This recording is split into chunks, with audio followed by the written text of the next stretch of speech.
Hello, everyone. It's Dr. Lisa L. Campbell. I am back. We are in week number 5 of your introduction to CPT and HCPCS coding systems. This week, we have 5 chapters 10, 11, 12, 13, and 14. As such, there will be 5 lectures for this week, and we'll try to keep them as short as possible. So let's dig in right now with chapter 10, the mediastinum and the diaphragm. So, as usual, we start off with the objectives that you should be able to meet upon completion of all of your activities for this week. Number one, be able to define key terms related to procedures on the mediastinum and diaphragm. Explain where the mediastinum and diaphragm is located. I remember singing in a choir. How we had to position our bodies to sing.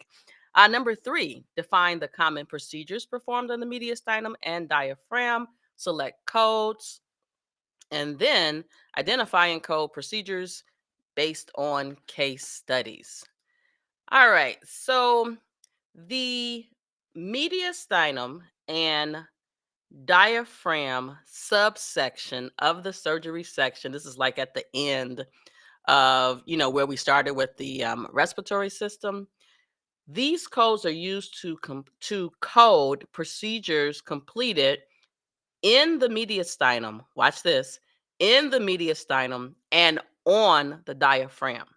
The mediastinum is that space in the thoracic cavity behind the sternum and in between two pleural sacs that contain the lungs and the pleura. The diaphragm, however, is this dome shaped muscle that separates the thoracic cavity from the abdominal cavity. In your textbook, you actually have diagrams that show you these two areas. As a reminder, for purposes of your CCSP and your CCS exam, be sure to know where the anatomical diagrams are in your respective coding manuals. So, as it relates to the procedures, there are 4 main categories, and specifically under mediastinum. You have incision, you have excision and resection. Of course, you have an endoscopy area, and then you have codes for other procedures. One of the things I like about this textbook is that it really does break down these large sections into smaller areas. So, a mediastinotomy is the procedure where an incision is made to open the mediastinum. And for this procedure, a cervical approach could be used, also an anterior approach or a transthoracic approach, which means going across. And so, with this mediastinotomy procedure, they are either draining, removing foreign body, or they are actually doing a biopsy. And I know you're thinking, okay, I remember the biopsy rules from when we were in the integumentary system. So here we do have procedures that involve some type of endoscope.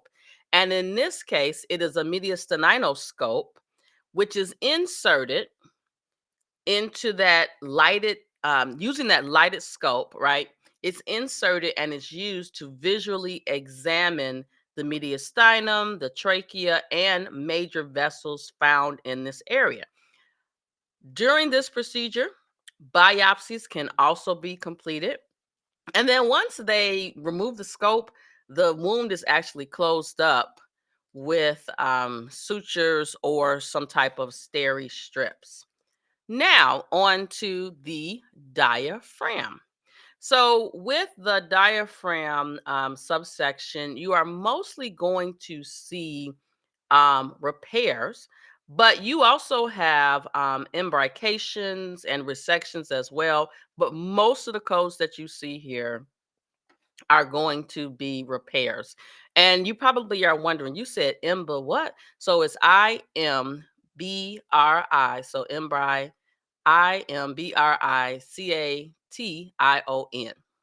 During this procedure, the physician makes a transthoracic or transabdominal incision to draw back the abdominal organs.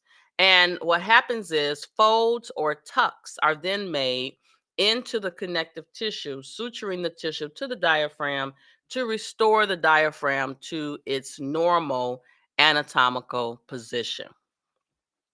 So as it relates to repairs, I mentioned that there's lots of repairs here. So you're going to see repair of a laceration. You are going to see repair of a diaphragmatic hernia. You are also going to notice that there are options for diaphragmatic hernia repairs that have occurred because of trauma, and then you're going to see codes for resection of the diaphragm. And with the resection codes in particular, they are divided based upon if it's a simple repair or a complex repair.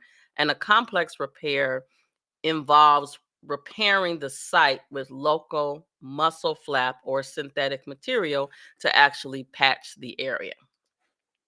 All right. And imbrication. I actually talked about this already, so there's nothing else to say about this, but let's just wrap up. So we just talked about coding procedures on the mediastinum and the diaphragm, and I will be back with chapter 11, which will focus on the digestive system. So we're leaving 30,000, heading over to 40,000.